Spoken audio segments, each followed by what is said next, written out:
The soft patter of rain against ancient stone walls provided a soothing backdrop to the otherwise tense atmosphere inside Dora Fortress. Torchlight flickered against weathered stone, casting long shadows that danced across the hall's high ceiling. The fortress, nestled in the highlands of Keldora, stood as it had for centuries, proud, imposing, and tonight, unexpectedly hosting an off-worlder. Emmett, EMTT. Dunn shifted uncomfortably in his seat, acutely aware of the dozens of eyes fixed upon him. He hadn't planned on staying in Kedora Fortress. As a cargo pilot from Earth, his mission was simple: deliver supplies, collect payment, and return to his ship, the Artemis. But the torrential rain had delayed his departure, and the fortress steward had graciously offered him shelter for the night. Now, seated at the high table in the Great Hall, Emmett found himself drinking alongside Lady Era, a Keldoran noblewoman whose piercing violet eyes hadn't left him since he'd entered. Her 5 handmaidens stood behind her throne-like chair, their expressions unreadable, but their attention equally fixed on the human visitor. "Tell me, Earthman," Lady Era's melodic voice cut through the murmurs of the hall. "What brings a lone pilot so far from the established trade routes?" Emmett took a careful sip of the local brew, a vibrant blue liquid that burned pleasantly down his throat. "Specialized delivery, my lady.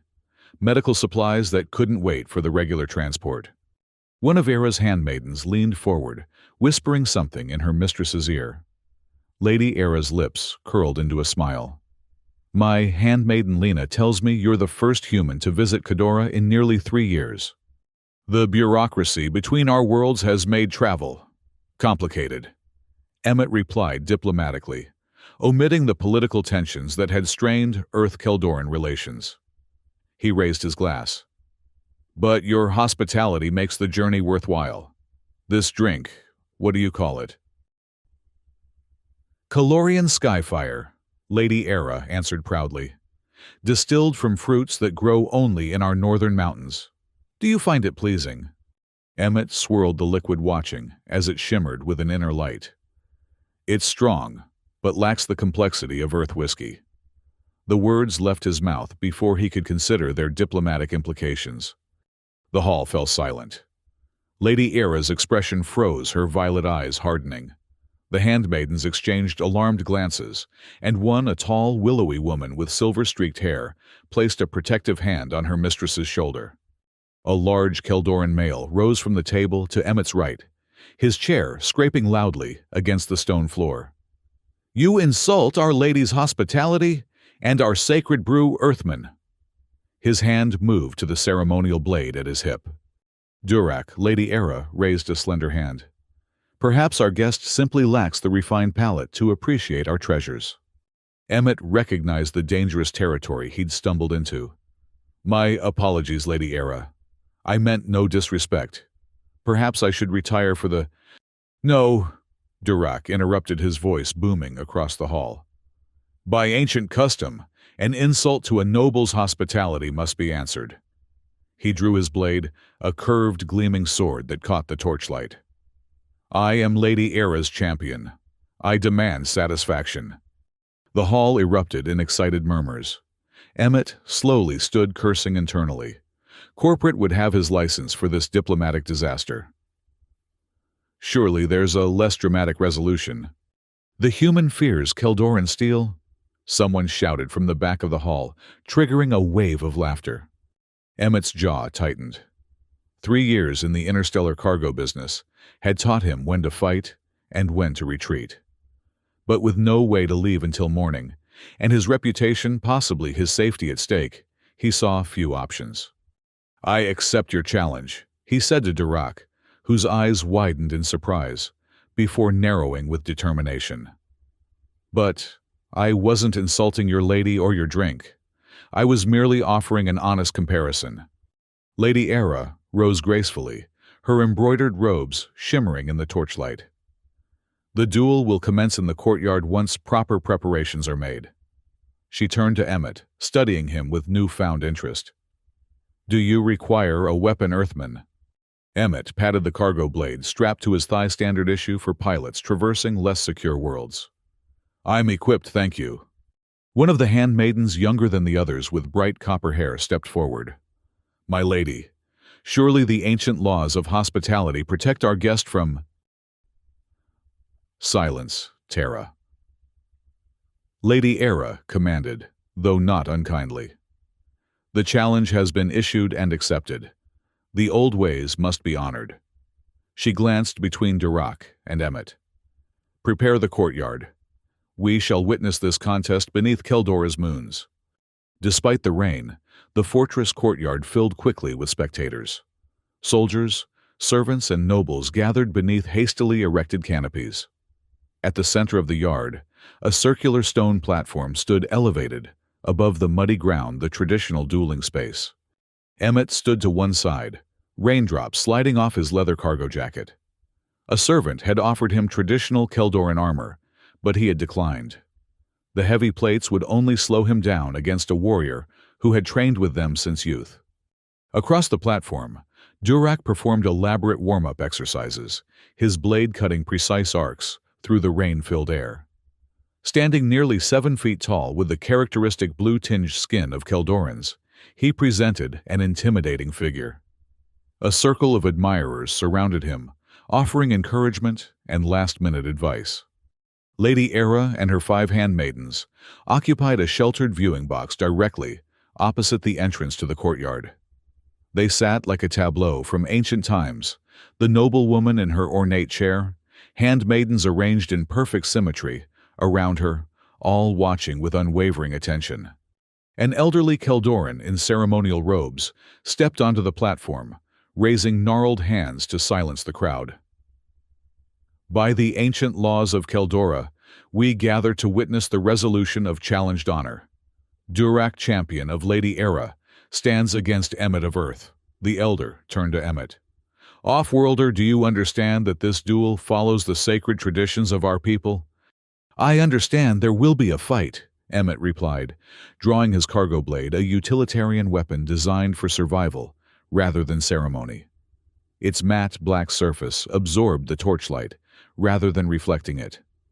"What else do I need to know?" The elder's expression soured at Emmett's casual approach. "The duel ends when honor is satisfied through yielding incapacitation or death." He stepped back. "May the ancestors witness and judge."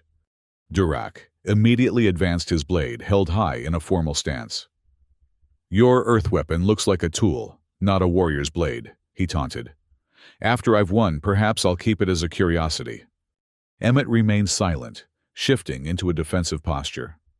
The cargo blade hummed softly, as its edge energized a feature the Keldorans might not recognize. He had no desire to kill anyone, but neither would he allow himself to be humiliated or injured for a misunderstood comment about alcohol. Durak lunged with surprising speed for his size, his blade slashing in a diagonal arc that would have bisected Emmett from shoulder to hip had it connected. Emmett sidestepped, allowing the massive Keldoran's momentum to carry him past. The crowd gasped at the near miss. "First lesson in earth combat," Emmett said quietly. "Economy of movement." Durak spun, anger flashing in his eyes. "Stand and fight properly, human." The Keldoran attacked again, this time with a series of precisely choreographed strikes that Emmett recognized as formal combat patterns, impressive but predictable. Emmett parried where necessary, his energized blade, meeting Durak's with a shower of sparks that elicited appreciative murmurs from the audience. For nearly 5 minutes they continued this dance, Durak attacking with increasingly complex patterns, Emmett defending and occasionally countering without pressing his advantage. He hoped the champion would tire or realize the futility of the duel.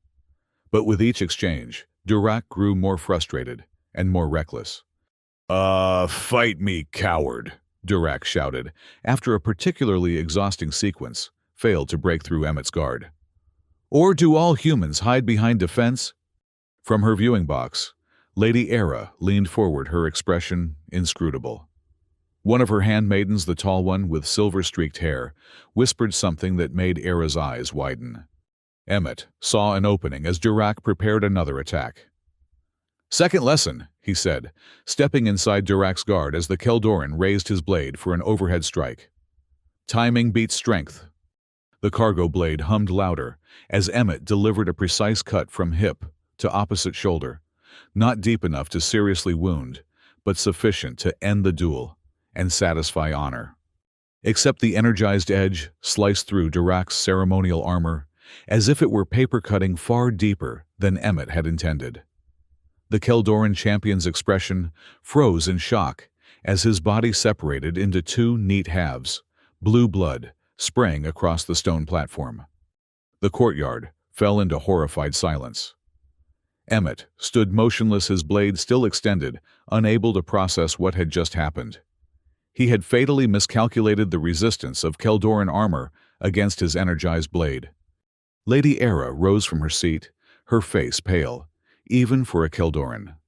Her handmaidens clutched each other, expressions ranging from horror to fascination. The spectators remained frozen, as if time itself had stopped. Then chaos erupted. Guards rushed forward, weapons drawn. The elder who had officiated scrambled backward, nearly falling off the platform. Shouts and screams echoed off the ancient walls. "Hold!" Lady Era's voice cut through the pandemonium with surprising force. "No one will touch the victor."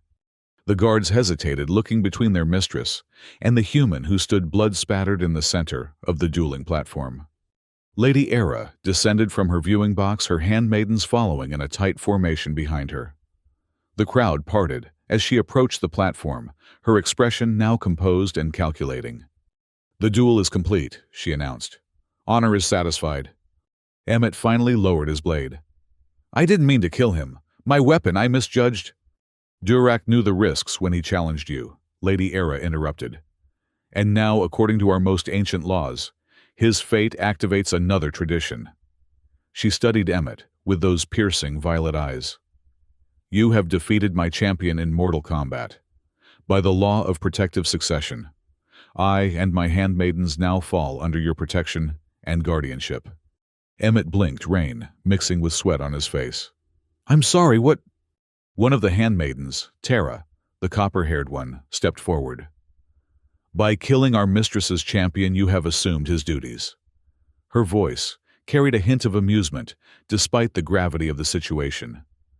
"In the ancient tongue, we would be called your protected ones, though your earth languages might translate it as concubines." "Concubines." Emmett nearly dropped his blade. "That's not, I can't, I'm leaving in the morning." The elder, who had officiated the duel, approached cautiously. "The law of protective succession is clear and binding. Lady Era's family artifact must now recognize you as its new guardian." He gestured to the fortress. "The ceremony must be conducted before sunrise." Lady Era's lips curved into a smile that didn't reach her eyes. "It seems your delivery schedule will need adjustment, Earthman." The 5 handmaidens regarded him with expressions ranging from apprehension to curiosity. The oldest, the silver-streaked one, looked particularly displeased, while Tara seemed to be fighting back inappropriate laughter. Emmett sheathed his blade, mind racing. "What happens if I refuse?" "Then Lady Era and her handmaidens would be considered unprotected," the elder said gravely. "Their status would be compromised. Others would claim them, likely separating them. The artifact would be seized by the regional prefect." "And what exactly is this artifact?" Emmett asked, feeling trapped in a cultural quicksand he couldn't escape. Lady Era tilted her chin proudly. "The heart of Caloria, a sacred object passed through my family for 17 generations. It creates and maintains bonds of protection and affinity." She studied him for a moment before adding, "It is also immensely valuable and coveted by many."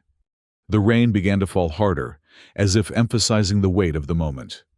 Guards were already removing Durak's remains from the platform with solemn efficiency. Emmett looked at the 6 women before him, 1 aristocrat and 5 handmaidens, suddenly thrust under his protection through a barbaric law he hadn't known existed 5 minutes ago. His cargo ship wasn't equipped for passengers, especially not 6 of them. His delivery schedule would be ruined. His company would have questions. This was in every conceivable way a disaster. And yet abandoning them to some uncertain fate seemed equally unconscionable. "The ceremony," he said finally. What does it involve? Relief flickered across Lady Era's face, quickly masked by her aristocratic composure. Nothing burdensome. A ritual bonding to the heart of Caloria. We can proceed immediately. As they moved toward the interior of the fortress, Tara fell into step beside Emmett. I've never seen a human fight before, she whispered. It was impressive. I didn't mean to kill him, Emmett repeated, feeling the weight of the man's death settling on his shoulders. Durak was cruel, Tara replied simply. He would have killed you without hesitation. Inside, the fortress had transformed. Where there had been feasting and merriment, now servants rushed about with purpose, preparing for an unexpected ceremony. Emmett was led to a chamber where he could wash Durak's blood from his skin and change into provided garments, loose-fitting Keldoran clothes in deep blue that marked him as a person of status. The ceremonial chamber lay at the heart of the fortress, a circular room with a domed ceiling depicting the night sky of Keldora. At its center stood a pedestal upon which rested a crystalline object, approximately the size of Emmett's fist. It pulsed with an internal blue-white light that matched the color of Calorian skyfire. Lady Era and her handmaidens entered in formal procession, having also changed into ceremonial attire. The handmaidens now wore matching silver robes with subtle variations indicating their individual ranks or roles. Lady Era herself wore a gown of midnight blue, embedded with crystals, that caught and reflected the heart's light. Approach the Heart Guardian, the elder instructed Emmett using his new title. Emmett stepped forward, studying the artifact. It resembled a multifaceted crystal geode, with an inner chamber containing a swirling energy that shifted and danced like liquid light. Place your hand upon it, Lady Era said, coming to stand beside him. I will place mine alongside yours. As Emmett reached out, he felt a subtle vibration in the air. His pilot's instincts, honed to detect the slightest anomalies in engine harmonics, registered the energy field surrounding the heart before his fingers made contact. The moment his skin touched the crystal surface, a jolt of energy surged up his arm. Not painful, but intense, like plunging into icy water after hours in the desert sun. Lady Era's hand joined his, her blue-tinged fingers surprisingly warm against his skin. The heart's internal light flared brilliantly, momentarily blinding everyone in the chamber. When Emmett's vision cleared, he saw tendrils of light extending from the artifact, reaching toward the 5 handmaidens, who had formed a circle around the pedestal. They must join the bond, Lady Era explained softly. They are part of my household and now yours. One by one, the handmaidens placed their hands upon the heart, each contact producing another flash of light, though less intense than the initial one. Emmett felt each connection like a presence at the edge of his consciousness. Not thoughts or emotions, but simple awareness of other lives now linked to his own. As the youngest handmaiden, a petite woman with elaborate braids whom Emmett hadn't yet been introduced to completed the circle, the heart pulsed rhythmically. The elder began chanting in ancient Keldoran, a language even more complex and musical than the modern version. The ceremony lasted less than 10 minutes, but when it concluded, Emmett felt fundamentally changed. The heart dimmed to a steady glow, and Lady Era carefully lifted it from the pedestal, placing it in an ornate carrying case. The bond is formed, she announced formally. Emmett of Earth stands as guardian to Era of House Caloria and her household. The elder bowed deeply. May the ancestors bless this union of protection. Era turned to Emmett, her expression more open than before. We must leave immediately. Once word spreads of Durak's death and your assumption of guardianship, Prefect Norland will move to challenge the succession. Leave to where? Emmett asked, still trying to process everything that had happened in the last hour. To your ship, the silver-haired handmaiden spoke up. I am Mira, chief handmaiden to Lady Era. We have already begun packing essential belongings. Emmett ran a hand through his hair. My ship is a cargo vessel. It has 1 sleeping cabin mine. There's no room for 6 additional passengers. We need only reach the spaceport, Era explained. I have arrangements that can be activated there, but we must leave before Norland's forces arrive. Dawn was breaking as their hastily assembled caravan departed Cadora Fortress. Lady Era and her handmaidens traveled in a covered wagon, the heart of Caloria secured in a hidden compartment. Emmett rode beside the driver, scanning the horizon for signs of pursuit. He had learned the names of all 5 handmaidens during their preparations. Mira, the eldest and most serious. Tara, the copper-haired one with a quick wit. Lena, tall and athletic with a soldier's bearing despite her handmaiden status. Dora, the technical expert, who had immediately wanted to know everything about his ship. And Ellen, the youngest and most reserved. Their journey to the spaceport would take approximately 6 hours, assuming no complications. Lady Era had explained that Prefect Norland, the regional governor, had long coveted the heart of Caloria and would use any pretext to claim it. Durac's death and the succession of an off-worlder as guardian provided exactly such an opportunity. "Why is this artifact so important?" Emmett asked, as their wagon jolted along the ancient road. "The heart contains knowledge and power from Keldora's distant past," Era explained from within the wagon. "It creates bonds between compatible beings, bonds that transcend mere legal arrangements." She paused. "It also ensures the continuity of my bloodline." "Meaning?" Tara's laugh floated from the wagon. "It enhances fertility between bonded partners and ensures healthy offspring even between species that might otherwise be incompatible." Emmett nearly fell off his seat. "Wait, you mean—" "The law of protective succession evolved to ensure that even if a noble house's champion fell, the family line would continue," Mira explained in a more dignified tone. "The biological aspects are secondary to the protective covenant, but they are significant." Emmett turned to look at the wagon's closed curtain, mind reeling. "No one mentioned that part during the ceremony." "Would it have changed your decision?" Era asked, her voice neutral. After a moment's consideration, Emmett sighed. "No, I couldn't leave you unprotected after causing Durac's death. But some warning would have been appreciated." Their journey proceeded without incident until midday, when they crested a hill and spotted the spaceport in the distance, and a roadblock established between them and their destination. "Norland's men," the driver confirmed grimly. "They've sealed the main approach." Emmett studied the situation through a pair of field glasses. "At least 20 guards. They're checking all vehicles. We won't make it through with the artifact." Era emerged from the wagon, squinting toward the roadblock. "There's an alternative route through the old market district, but it will add hours to our journey." "Hours we may not have," Emmett noted. "If they're already at the main gate, they'll be watching my ship too." Lena, who had been riding alongside the wagon, guided her mount closer. "I served in the household guard before becoming a handmaiden. The market district has several defensible approaches to the spaceport's secondary entrance." Emmett nodded. "That's our best option. But first, we need to know what we're facing at the ship itself." Dora leaned out from the wagon. "I could infiltrate the port communications. If I can access a terminal, I can determine the security disposition around your berth." The decision made, they diverted toward the ancient market district of the port city. The narrow streets, built long before motorized transport, forced them to abandon the wagon and proceed on foot. Era and her handmaidens changed from their distinctive attire into simple traveler's cloaks, while Emmett reverted to his Earth cargo uniform, hoping to blend in as just another off-world trader. The market district buzzed with activity despite the political tension.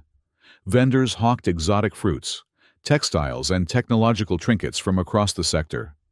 Keldorans mingled with a dozen alien species, creating a cacophony of languages and customs.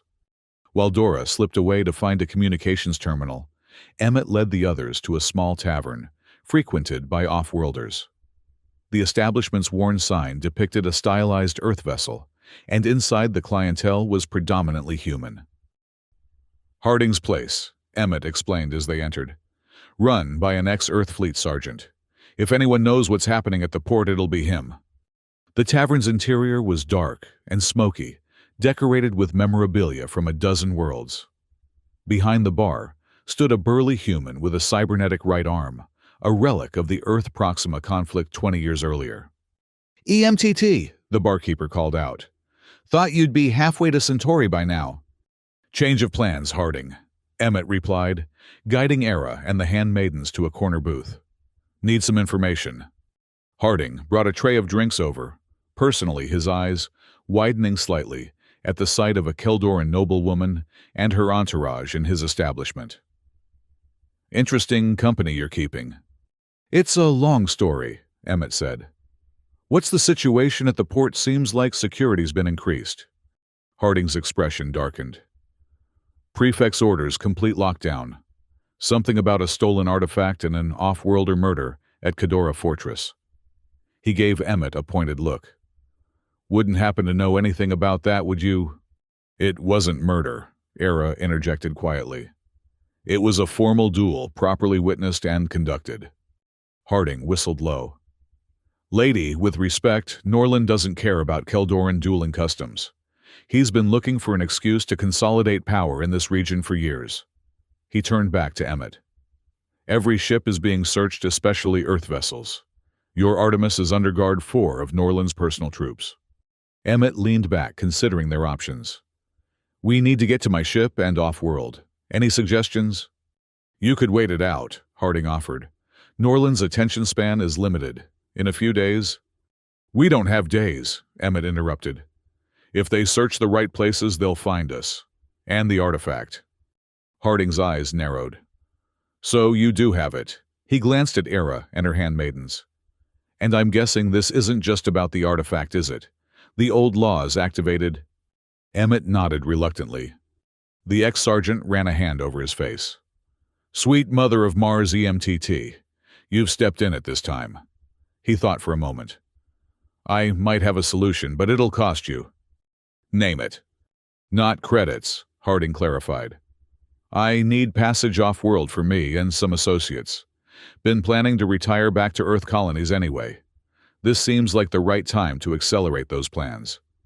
Before Emmett could respond, Dora slipped into the booth beside them, slightly breathless. "Ship's under guard as expected, but I accessed the duty roster guard rotation in 3 hours. Also, I've identified a maintenance tunnel that runs beneath the landing pads, used for emergency services." Harding nodded appreciatively. "Smart girl. That tunnel terminates at the emergency response station, which happens to be managed by an old drinking buddy of mine." A plan began forming. With Harding's connections, they could access the maintenance tunnel during the guard rotation. Dora's technical expertise could override the Artemis's security protocols remotely, allowing them to board quickly once they reached it. The main challenge would be getting all 8 of them, Emmett, Era, the 5 handmaidens, and now Harding aboard and launched before Norland's forces realized what was happening. As they finalized details, Emmett felt a strange sensation, a warmth spreading through his chest, followed by an acute awareness of danger. He turned toward the tavern's entrance, just as the door swung open, revealing 2 of Norland's soldiers. "They're here," he said quietly, though he couldn't possibly have recognized the men. The knowledge had simply appeared in his mind. Mira touched his arm. "The heart. The bond allows us to sense threats to each other." The soldiers scanned the tavern, their eyes eventually settling on their corner booth. One spoke into a wrist communicator while the other approached. "Identifications." The soldier demanded hand resting on his weapon. Harding intervened smoothly. "These are my guests, officer. Just passing through on their way to the colonies." The soldier's eyes narrowed. "We have reports of fugitives from Kedora, a human male and 6 Keldoran females." His gaze fixed on Era, whose hood had slipped slightly, revealing her aristocratic features. Emmett felt the situation deteriorating rapidly. Fighting in the confined space of the tavern would endanger innocent patrons and likely end in their capture. They needed a distraction. As if reading his thoughts, Tara suddenly pitched forward, clutching her abdomen. "The baby!" she cried out dramatically. "Something's wrong with the baby!" The soldier stepped back confused. "What baby?" "My wife's expecting," Emmett improvised, moving to support Tara. "She needs medical attention immediately." I'm not authorized to, the soldier began. Harding slammed a bottle on the table. Are you really going to stand there while a pregnant woman suffers? What kind of monster are you? Other patrons began to take notice, murmuring disapprovingly at the soldier's hesitation. Uncomfortable with the growing hostility, and clearly out of his depth with a medical emergency, the soldier backed toward his partner. Get her to the medical center, he said gruffly, but stay in the port district. As the soldiers retreated, Tara straightened up, a mischievous smile playing on her lips. That buys us some time, but they'll report back. We need to move now. My apartment's upstairs, Harding said. We can lie low there until the shift change, then make our move. Over the next few hours, confined in Harding's cluttered apartment, Emmett learned more about his unexpected companions. Era, despite her aristocratic demeanor, possessed a keen strategic mind. The handmaidens, far from being mere servants, each had specialized skills that complemented one another. Mira, with her diplomatic training, helped refine their approach. Lena offered tactical insights from her military background. Dora continued to monitor port communications through a jury-rigged terminal. Ellen, the youngest, revealed extensive medical knowledge useful should anyone be injured during their escape. And Tara, whose quick thinking had saved them in the tavern, displayed a talent for improvisation that would prove invaluable. As evening approached, Emmett felt the bond created by the heart of Caloria strengthening. Emotional impressions from the women flickered at the edges of his consciousness. Era's determination, Mira's concern, Tara's excitement. The connection wasn't intrusive, more like background music that occasionally became noticeable. Is this normal? He asked Era, gesturing vaguely at his temple. This awareness. She nodded. The bond takes time to stabilize, but yes, it allows coordinated action without verbal communication, useful in dangerous situations. Like escaping a planetary blockade. A smile touched her lips. Precisely. When the time came to move, their escape proceeded with surprising smoothness, guided by Harding through service corridors and maintenance tunnels beneath the spaceport. Using Dora's hijacked access codes, they bypassed security checkpoints and surveillance systems. The maintenance tunnel deposited them directly beneath Landing Pad 17, where the Artemis waited under guard. Through the bond, Emmett coordinated their approach, each person understanding their role without verbal instructions. Lena and Tara created a diversion at the far side of the pad, while Dora remotely triggered a systems diagnostic that temporarily disabled the ship's external sensors, making it appear non-operational to port authorities. Emmett, Era, Mira, and Ellen approached from the underside maintenance hatch, using Emmett's override codes to gain entry. Within minutes, all 8 fugitives were aboard the hatch, sealed behind them. The Artemis's interior, designed for a single pilot, and cargo, felt impossibly cramped with 8 people. The women adapted quickly, finding spaces in the galley and cargo hold, while Emmett prepared for emergency launch. They'll detect unauthorized launch preparations, Dora warned from beside him in the cockpit, having proven herself knowledgeable about spacecraft systems. Not if we mask it as routine maintenance, Emmett replied, fingers flying across the control panels. Harding's friend in traffic control is logging this as an authorized system check. Through the viewport, they saw guards returning to their positions, alerted by the diversion but finding nothing amiss. One approached the Artemis, peering at its hull with suspicion. He knows something's wrong, Emmett muttered, feeling the guard's intent through the strange awareness the heart had given him. Time to go, Era said from the cockpit doorway, the heart of Caloria pulsing in her hands. Now, Emmett. Without further hesitation, Emmett initiated emergency launch protocols. The Artemis's engines roared to life repulsors, blasting the curious guard backward. Warning klaxons blared across the spaceport as the ship lifted off without clearance. Port defense systems activating, Dora reported, monitoring communications. They're deploying interceptors. They'll be too late, Emmett promised, pushing the engines beyond recommended thrust. The Artemis shot upward through Keldora's atmosphere, shuddering under the strain. As they broke through to open space, the ship's sensors detected 2 patrol vessels in pursuit. Emmett, plotted an evasive course, heading for the system's asteroid belt, where they could temporarily hide while calculating a hyperspace jump. "Can your ship outrun them?" Lena asked, bracing herself against the cockpit doorframe as Emmett executed a sharp maneuver. "Not indefinitely," he admitted.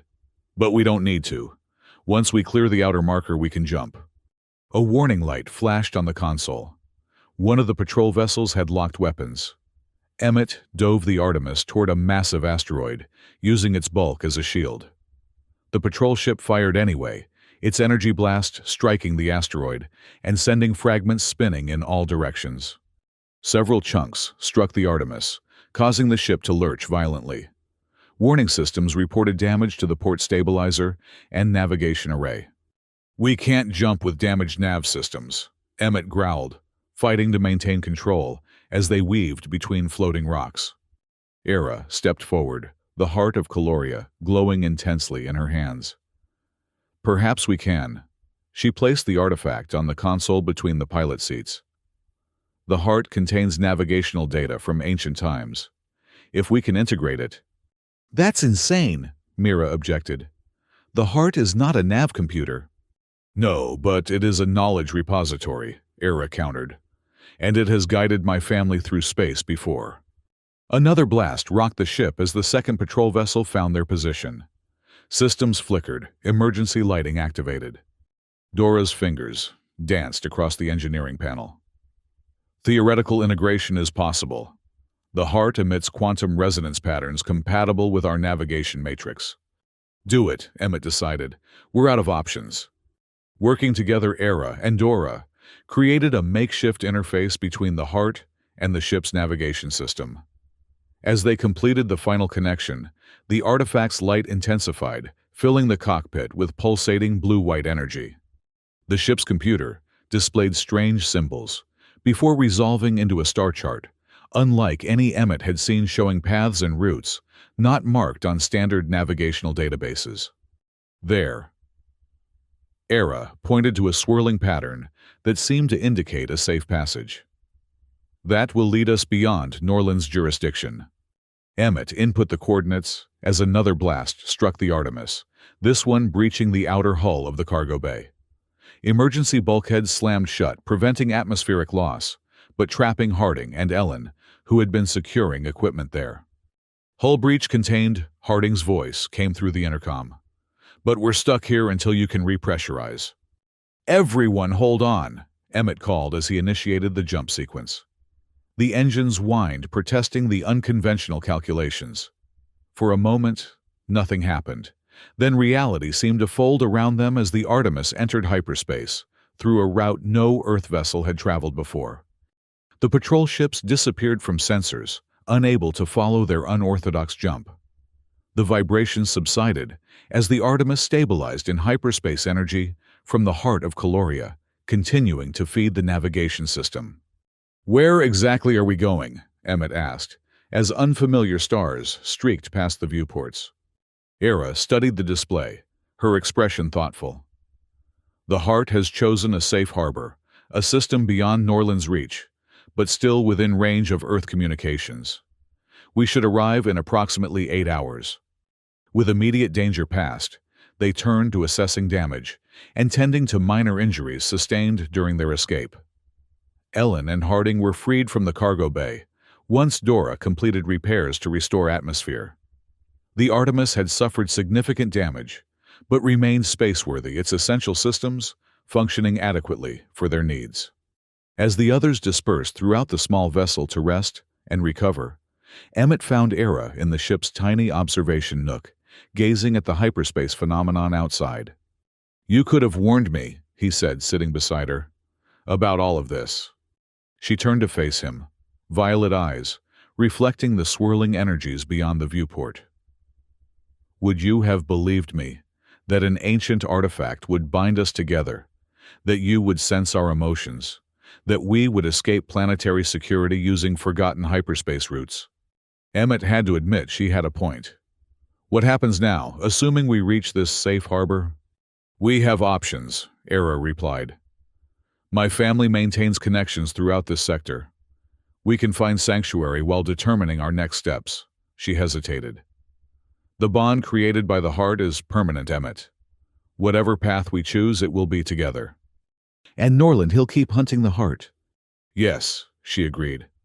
Its power makes it immensely valuable. Many would kill to possess it, or to possess us for our connection to it. The implications settled heavily on Emmett's shoulders. His simple delivery mission had transformed into something far more complex and dangerous. He was now responsible for 6 women, and an artifact of immense power, bound by laws and energies he barely understood. Yet, as he sat there, he realized the bond worked both ways. Just as he sensed their emotions, they sensed his doubts, his fears, but also his determination. Through the heart, they understood each other on a level that transcended cultural differences or linguistic barriers. We'll figure it out, he said finally. Together. Era's hand found his, her blue-tinged fingers intertwining with his human ones. Together, she agreed. The Artemis emerged from hyperspace near a small, uncharted world with 3 moons. Era identified it as Terial, a planet known to her family but not to Earth, or Keldoran official records. Its existence had been kept secret for generations, serving as a refuge in times of political upheaval. A small settlement occupied a valley on the planet's northern continent, a mixed community of various species who valued privacy and independence. They received a cautious welcome, the locals responding to ancient recognition codes Era provided. Over the next 3 days, they repaired the Artemis, while establishing temporary quarters in the settlement. Harding, who had friends among the local mechanics, integrated quickly into the community. The heart of Caloria remained safely hidden, its energy dampened to avoid detection. On the 4th day, as Emmett supervised repairs to the navigation system, Dora rushed to find him with alarming news. Prefect Norland has issued an official warrant for our arrest, all of us, throughout Keldoran space. He's declaring the heart stolen property and nullifying the protective succession. Era confirmed the report later, that evening having received communications from allies at Kedora Fortress. Norland has imprisoned my household staff and seized my family's holdings. He claims the entire ceremony was fraudulent because you're an off-worlder. The implications were severe. Without recognized legal status, Era and her handmaidens would be vulnerable throughout Keldoran territory. More concerning, Norland had engaged bounty hunters to track them beyond Keldoran jurisdiction, including Earth-controlled space. We need to confront this directly, Emmett decided, after consulting with the group. Hiding will only delay the inevitable. Are you suggesting we return to Keldora? Mira asked incredulously. Norland would have us arrested the moment we entered the system. Not Keldora, Emmett clarified. Norland's personal estate. If we can secure evidence of his illegal activities and force a public acknowledgement of the succession, his warrant becomes invalid. Tara laughed. Break into the most heavily guarded compound in the sector. I like how you think, Earthman. Planning the operation took another week. Through Era's contacts, they obtained detailed schematics of Norland's estate and information about his security protocols. Dora's technical expertise and Lena's military background proved invaluable in identifying vulnerabilities. The bond created by the heart continued to strengthen, allowing them to communicate intentions and emotions with increasing clarity.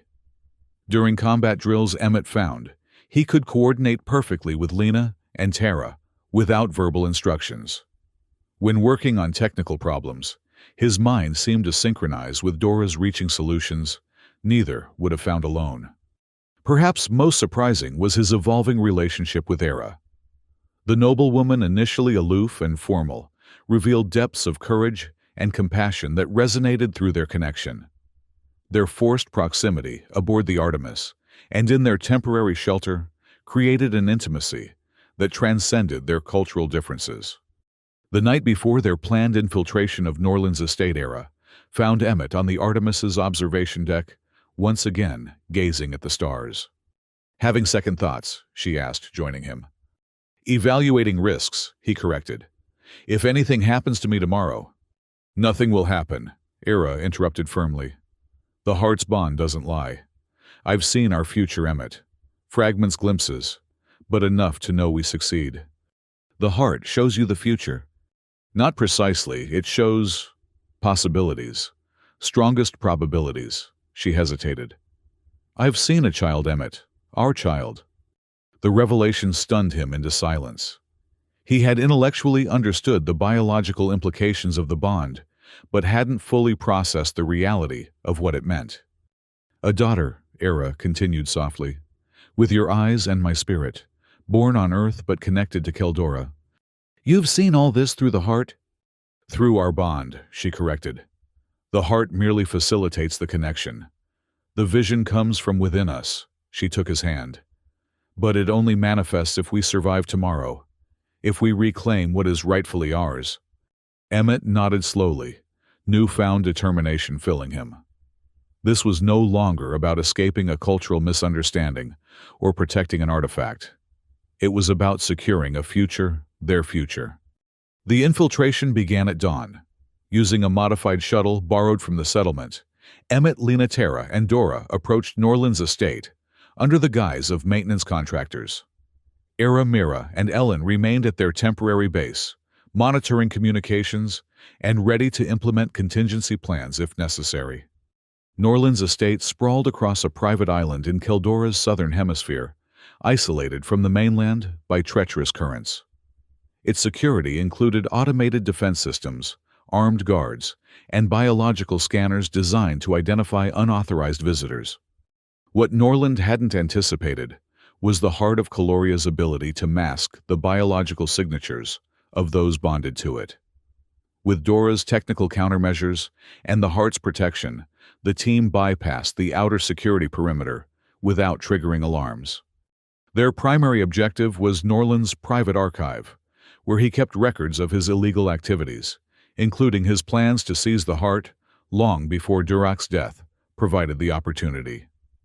Secondary objectives included locating and freeing two of Era's handmaidens who had remained at Kedora Fortress and been captured during Norland's seizure of Era's holdings. The team separated once inside the compound, Dora heading for the central security hub, Lena for the detention block, and Emmett and Tara for Norland's private chambers, where the archives were located. Through their bond, Emmett maintained awareness of each team member's status and emotional state. He sensed Dora's focused concentration as she disabled security systems, Lena's controlled tension as she navigated the detention area, and Tara's alert presence beside him. The plan proceeded smoothly until they reached Norland's chambers.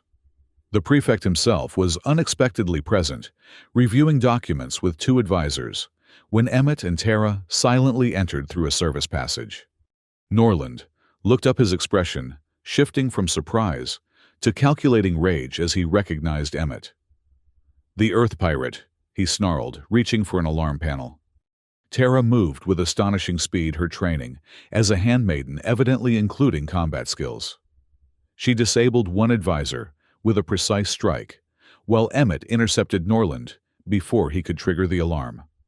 "We're not here to harm you," Emmett said, restraining the struggling prefect. "Only to reclaim what was legally transferred under Keldoran law." Norland laughed bitterly. "Law? You speak of law while invading my home. The Council has already invalidated your claim. The heart belongs to the state now, to me." "The Council acted on false information," Emmett countered. "Information you provided." While they spoke, Tara secured the second advisor and began accessing Norland's private terminal. "Found it," she announced after a moment. Records of bribes to council members fabricated evidence against Lady Era's family plans to exploit the heart's energy matrix for weapons development. Norland struggled harder. "Those records are classified. You have no authority." "Detention block secure," Lena's voice came through their communicators. "I've located Mira's sisters, moving to extraction point." Emmett felt a surge of satisfaction through the bond Lena had found and freed Era's captured handmaidens. One objective complete. "Security systems neutralized," Dora reported next. "But we've triggered a silent alert, Reinforcements incoming, estimated arrival 8 minutes. Download complete, Terra announced, removing a data crystal from the terminal. We have everything we need. Norland's expression shifted from anger to calculation. What do you want? Credits a ship. Name your price for that data crystal. Recognition, Emmett answered simply. Official acknowledgement of the protective succession and our legal guardianship of the heart of Caloria. The prefect sneered. Never. The heart is too valuable to leave in the hands of an Earth cargo pilot and a disgraced noblewoman. Emmett felt Terra's alarm through their bond moments before the chamber door burst open, admitting 4 armed guards. Norland used the distraction to break free, grabbing a ceremonial blade from his desk. Kill them, he commanded the guards. The data crystal is priority 1. What followed was chaos. Emmett drew his cargo blade, its edge humming to life as he engaged the first guard. Terra moved with liquid grace, using the furniture as leverage to launch herself at another guard. Through their bond, they coordinated perfectly, each aware of the other's position and intentions without verbal communication. Norland used the confusion to escape through a hidden passage, but not before Emmett sensed his destination, a private landing pad, where a shuttle waited. If the prefect escaped with knowledge of their presence, any evidence they'd gathered would be meaningless. He would simply deny everything and accelerate the hunt for them. Go after him, Terra urged, disarming a guard with a spectacular flying kick. I'll handle these and rendezvous with Lena. Emmett hesitated only briefly before pursuing Norland through the passage. The narrow corridor led upward through the estate's main tower, emerging onto a rooftop landing pad, where a sleek shuttle stood ready for departure.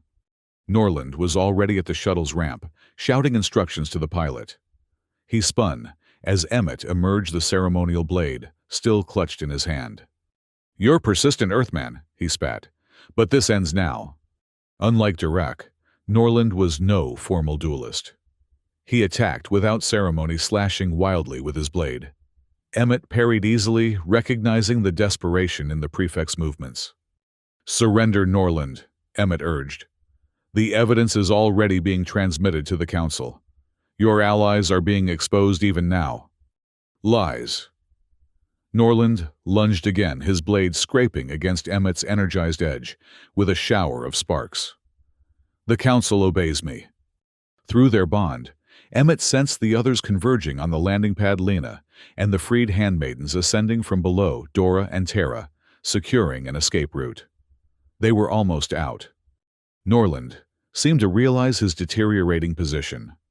With a snarl of frustration, he feinted left before diving right, attempting to circle around Emmett toward the shuttle. Remembering the disastrous outcome of his duel with Dirac, Emmett adjusted his blade's energy setting before striking. His cut was precise and controlled, severing Norland's weapon hand at the wrist without the lethal outcome of his previous duel. The prefect screamed, clutching his cauterized stump as he fell to his knees. The ceremonial blade clattered to the landing pad, its ornate hilt now separated from its master. Emmett stood over the fallen prefect cargo blade, humming softly. It's over, Norland. Acknowledge the succession. Recognize our claim to the heart. Blood drained from Norland's face as shock set in, but his eyes remained defiant. Kill me if you must. I will never. He doesn't need to acknowledge anything, Terra announced, emerging onto the landing pad with Dora and the others. The transmission is complete. The Council has received everything, including a live feed of this confrontation. Lena approached with 2 additional women Emmett hadn't met, presumably the handmaidens who had been captured. They looked battered, but determined, their expressions hardening at the sight of Norland. The Council is convening an emergency session, Dora added, checking a portable communicator. 3 of Norland's allies have already recused themselves, fearing implication in his crimes. Norland's shoulders slumped as the reality of his situation became clear. His empire of corruption was collapsing, exposed by the very people he had sought to destroy. What now, Earthman? He asked bitterly. Will you rule Keldora through your legal claim to the heart? Emmett deactivated his blade, returning it to its sheath. We want nothing from Keldora except to be left in peace. Acknowledge the succession, revoke the warrants, and we'll leave your politics to the politicians." For a long moment, Norland said nothing. Then, with the resignation of a man who recognized defeat, he nodded. "I, Prefect Norland of the Southern Territories, acknowledge the protective succession of Emmet of Earth to guardianship of Lady Era and her household. The warrants are revoked." The formal words, spoken in the presence of witnesses and transmitted to the council, carried the weight of law. With that single declaration, their fugitive status ended, and their claim to the heart of Caloria became uncontestable. As Keldoran authorities arrived to take Norland into custody, Emmet and his companions departed on their borrowed shuttle. The mission had succeeded beyond their expectations. Not only had they secured legal recognition, but they had also exposed a network of corruption that had threatened Keldora's governance for years. During the return journey to their temporary base, Emmet received a transmission from Era. Her relief and joy flowed through their bond, even before her words came through. "The Council has confirmed Norland's declaration," she announced. "We are officially recognized under Keldoran law. More importantly, they have granted us unprecedented status autonomy from planetary governance, while maintaining citizenship rights." "Meaning?" Emmet asked. "Meaning we are free to travel, to settle, to live as we choose," Era explained, her voice warming. "Including Earth, should that be our decision." The implications weren't lost on Emmet. Their forced bond, initiated through violence and ancient law, had evolved into something neither could have anticipated, a foundation for a new kind of family bridging worlds and cultures. 6 months later, the Artemis approached Earth's orbital control station, its systems now upgraded, and its interior reconfigured to accommodate its expanded crew. Era, in the co-pilot seat, cradled their infant daughter, a child with Era's violet eyes, and Emmet's stubborn chin, her skin a pale blue that marked her mixed heritage. Behind them, the 5 handmaidens, now partners and crew, rather than servants, monitored various stations. Mira handled communications, Lena security, Dora engineering, while Tara and Ellen managed life support and navigation. Harding had remained behind on Terial, having found his place among the independent settlers there. "Home Control, this is Artemis requesting docking clearance," Emmet transmitted. "Private vessel with 8 souls aboard." "Artemis, this is Home Control. Transmit crew manifest and origin point." Emmet glanced at Era, who nodded encouragingly. They had prepared for this moment, worked through legal channels to establish their unusual family status under Earth law. The precedent didn't exist for their situation, but advocates for interspecies rights had championed their case. "Transmitting now," Emmet replied, sending the carefully prepared documentation. "Family Unit Dun Caloria, originating from independent vessel Artemis." A pause followed as Home Control processed their information. Then, "Artemis, you are cleared for docking at Bay 17. Welcome home, Captain Dunn. Welcome to Earth Family Dun Caloria." Era's free hand found Emmet's as the Artemis maneuvered toward its assigned berth. The heart of Caloria, secured in its special housing in their quarters, pulsed with warm light, responding to their collective emotions as they began this new chapter. "Will your people accept us?" Era asked softly. Her question meant only for Emmet. "Some will, some won't," he answered honestly. "But we've faced worse than social awkwardness." Tara laughed from her station. "Like Prefect Norland and his entire security force." "Or emergency hyperspace jumps through uncharted routes," Dora added. "Or explaining our family structure to Earth bureaucrats," Lena contributed with a rare smile. The Artemis docked with a gentle shudder, locking mechanisms engaging as atmosphere barriers aligned. Beyond the airlock lay Earth, a new beginning for all of them. In their quarters, carefully mounted in a specially designed display case, the heart of Caloria continued its gentle pulsing, a reminder of the strange journey that had brought them together, and the bond that would keep them united through whatever challenges awaited on this new world. As the airlock cycled open, Emmet stood with Era beside him, their daughter between them and the 5 women who had become family arrayed around them. Together, they stepped forward into their future, a future none of them could have imagined, when a cargo pilot had accidentally insulted a noblewoman's hospitality and split her champion in half.